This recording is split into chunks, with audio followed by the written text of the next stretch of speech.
Okay, so in the last video, we left off talking about the information that can be learned from looking at the spectrum of a star. Specifically, we talked about the Stefan-Boltzmann law and Wien's displacement law, and how by looking at the light coming from a star and looking at its peak wavelength, we can actually use Wien's law to determine what the temperature of that star is. Um, and so in this video, we're going to start off by talking about some other information that you can get from just looking at the light coming off of a star. Um, and so here, we'll start here in the notes. When we talked about topic 7 in atomic nuclear physics, we talked about atomic spectra. And I know it's been a while. In fact, it's probably been about a year. But think back to this time last year when we talked about, emission spectra and absorption spectra, and how different atoms, because of the electron energy levels in those atoms, when they get excited, those electrons can go up to higher energy levels. And when those electrons come back down, they can emit photons. They can emit light. And different atoms or different compounds, or I guess I should say different like groups of molecules have different uh, energy levels, and so they can emit different types of photons, and so they can emit different types of light. Okay, that is to say that if you look at the spectrum coming off of something, you can basically treat it like an elemental fingerprint and figure out information about the chemical composition of that substance. And it's, the same is true for stars. So when we look at the atomic spectra of stars, which we call stellar spectra, we can look at the lines and where those lines are located, and we can actually determine lots of different information about that. Okay, so obviously chemical composition is a big one. That's one reason that we know that basically all stars have hydrogen. We can also determine surface temperature using Wien's law, which I said in the last video.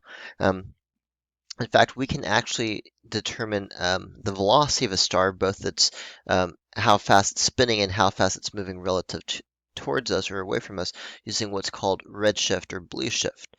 And we'll talk about that in a future video, hopefully. But basically, that has to do with what's called the Doppler effect, and the light of an object moving towards us. Basically, the wavelengths get scrunched together, and so we say that light is blue shifted, or if a star is going away from us, the wavelengths get spread out, and so we say that light is red shifted. And so just by looking at the light coming from a star, we can even figure out how fast it's moving, whether it's moving towards us, away from us, what elements it's made out of, surface temperature because of Wien's law, all that stuff. In fact, it's really incredible, all the information we can determine from a stellar spectrum. And just to give you an idea of what that might look like, here's the spectrum for our sun. And so if you were to basically take the light coming from our sun and pass it through what's called a spectrophotometer, but is essentially like a fancy prism, then you basically get these lines, and these lines are called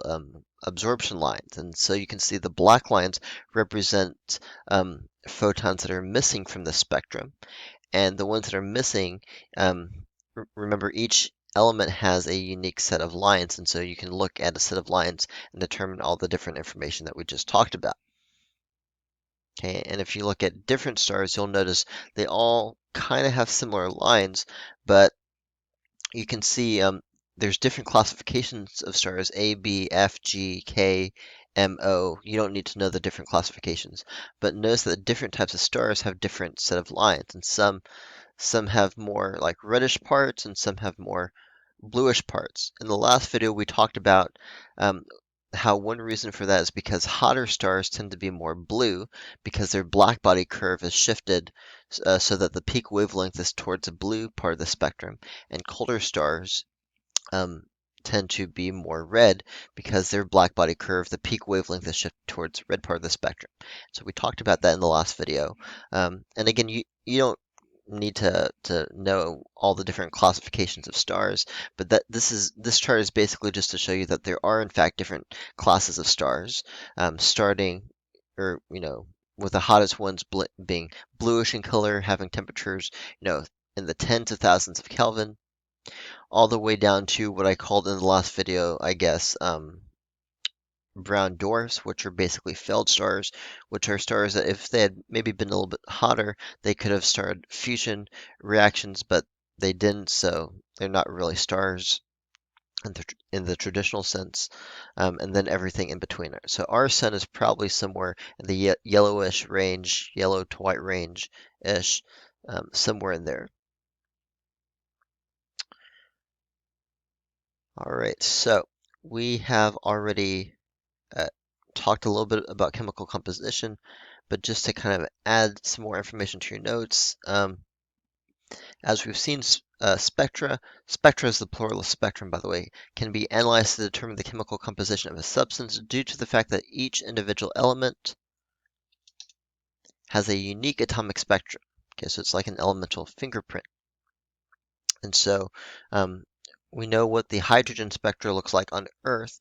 And so by looking at lots of different stars, we know most stars have hydrogen lines. Some stars are so hot they don't have hydrogen lines because they're so hot that the hydrogen has become ionized. And we've also detected other elements, heavier elements like calcium, helium, oxygen, nitrogen, carbon, and stellar spectra as well. Okay, and so we know, for example, just by looking at the light from stars, that you don't really find elements higher than iron on the periodic table within stars. And there's a reason for that. Um, but the biggest star, the bigger the star, the more elements you have. The smallest stars only have hydrogen. Bigger stars tend to have more elements for reasons we'll talk more about later. Okay, now if you were to take a bunch of different stars, measured over a long period of time, and you were to make a graph of them, okay, there is a way to graph stars on what's called a Hertzsprung-Russell diagram, or since no one wants to say that name, we call these HR diagrams. Okay, and basically what an HR diagram is a plot of a bunch of different stars as a function of with the luminosity as a function of temperature. Now this is not a linear scale, it's actually a logarithmic scale. You can tell from looking at the y-axis because it goes by powers of 10. But basically on the y-axis we have the luminosity of a star, of different stars, and then we have surface temperature from hottest to coldest. Okay, so the temperature is actually decreasing as you go to the right. And again, this is not a linear scale. Now, what we've noticed over decades of observing stars and putting stars that we see on the HR diagram, we've noticed some patterns. Okay, and so these are the patterns that you need to be aware of. Okay, the vast majority of stars fall somewhere along this kind of middle line section here. Okay, so somewhere in this region, actually let me do a different color. Somewhere in the region of this green line that I'm drawing right here. Okay, this band of stars, this is what's called a main sequence star. Or let me rephrase that. The stars that fall along this band are what are called main sequence stars. And a main sequence star basically just means that that star is fusing hydrogen into helium. Okay. Now, other stars that are not main sequence stars fall into different categories. Okay, in this part of the spectrum, you have what's called red giants.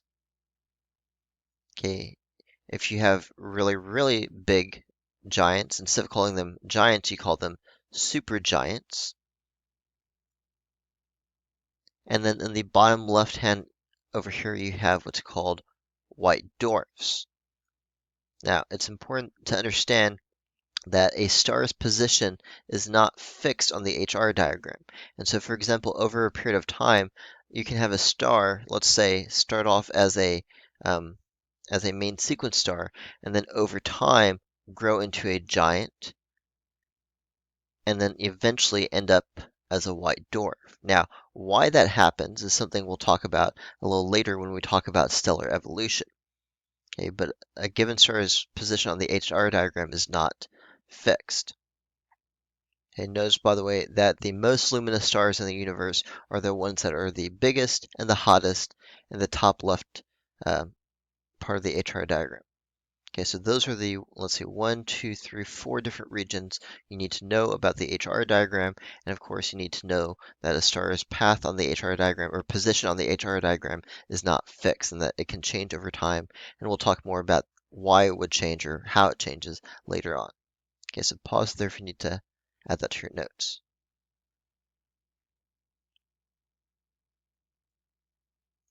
Okay, so this is just a bigger picture of an HR diagram. Oops, I'm trying to get rid of this.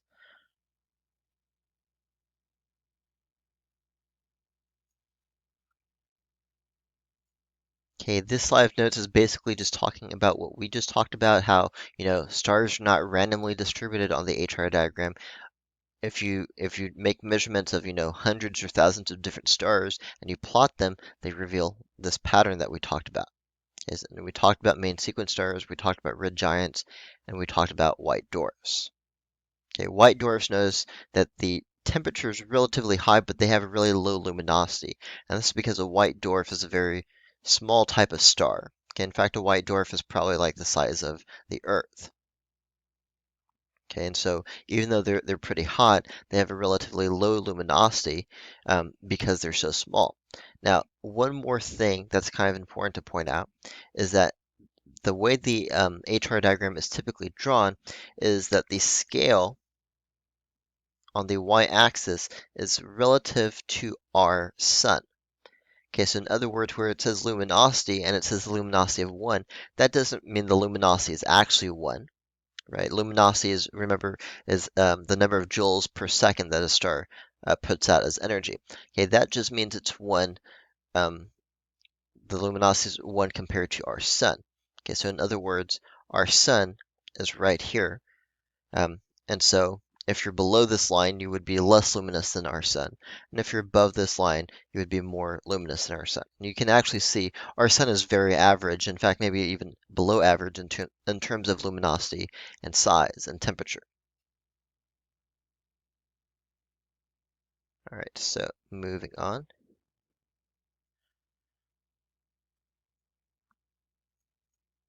Okay, so this is just a different, this is still an HR diagram, it's just kind of drawn a little differently.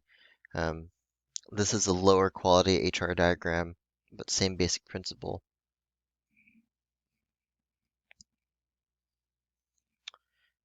All right, so moving on, we are going to skip forward a little bit actually. Well, let me see. Yeah, we're actually going to skip forward a little bit and we're going to talk a little bit about stellar evolution. Okay, and so we're going to start at the beginning of an average star's life cycle. Okay, so stars, we talked about this in the last video, but stars have their origin in a nebula, which is basically just a cloud of gas. And then over time, that gas can be pulled together because of gravity, right? And as those particles get pulled together, they speed up because we know from learning about gravity that the force of gravity gets stronger as the distance gets smaller. And so as particles get pulled together by gravity, the force actually gets bigger and bigger over time. And so the particles, as they move closer together and they clump up, they actually gain more and more energy. And so that's where that temperature can come from. And if there's enough high temperature, then you can start to cause uh, fusion, nuclear fusion. Okay, and so you can end up with what's called a protostar, which is basically just like a baby star. Okay, still really big, still relatively hot, but fusion hasn't quite started yet. Okay, once fusion starts, then you have a main sequence star. Okay, and so as the gravitational contraction continues, the temperature of the core rises. Once the temperature gets hot enough and there's enough pressure, then you can get nuclear fusion, which powers basically all stars. And nuclear fusion converts hydrogen into helium and also releases a lot of energy. Okay, and once that happens, you have a main sequence star. Main sequence stars, by definition, are fusing hydrogen into helium. And so eventually, hypothetically speaking, if a star runs out of hydrogen, then it would no longer be a main sequence star, and so it would move to a different position on the HR diagram. Okay, and in the last video, we also talked about the equilibrium that exists in a stable star between the inward gravitational pressure and the outward radiation pressure created by all of the heat coming from that nuclear fusion.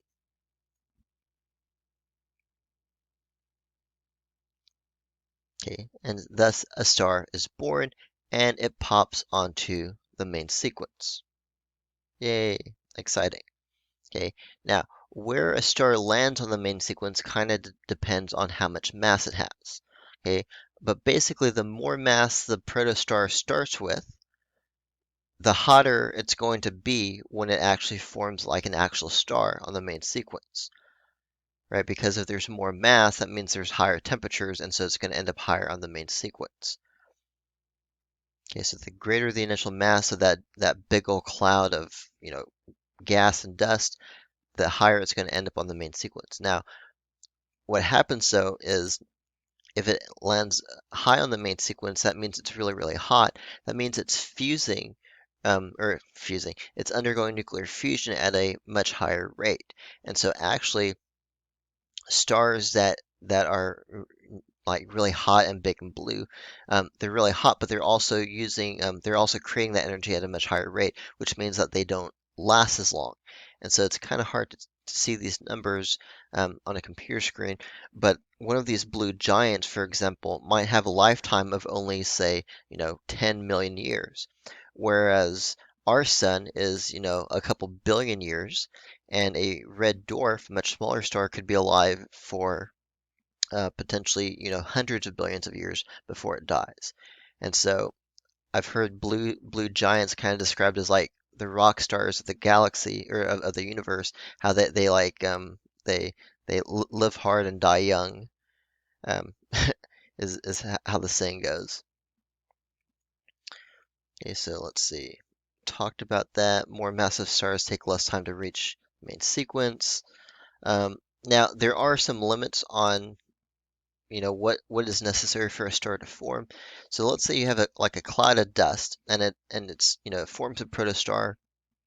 If the mass is too small, then the temperature is not going to be high enough to cause nuclear fusion, and that's when you get a brown dwarf. And so basically, if you end up with a protostar with a mass less than 0.08 solar masses, that is 8% of our sun's mass, then you get a brown dwarf. It's also true though that if you have a star with too much mass, then when everything goes to like coalesce and form a star, there's going to be too much pressure and it's going to kind of like, push itself outward because of all the inward pressure, and that's also going to disrupt the evolution of the star. And so there's like an upper limit and a lower limit basically on how big a star could possibly form.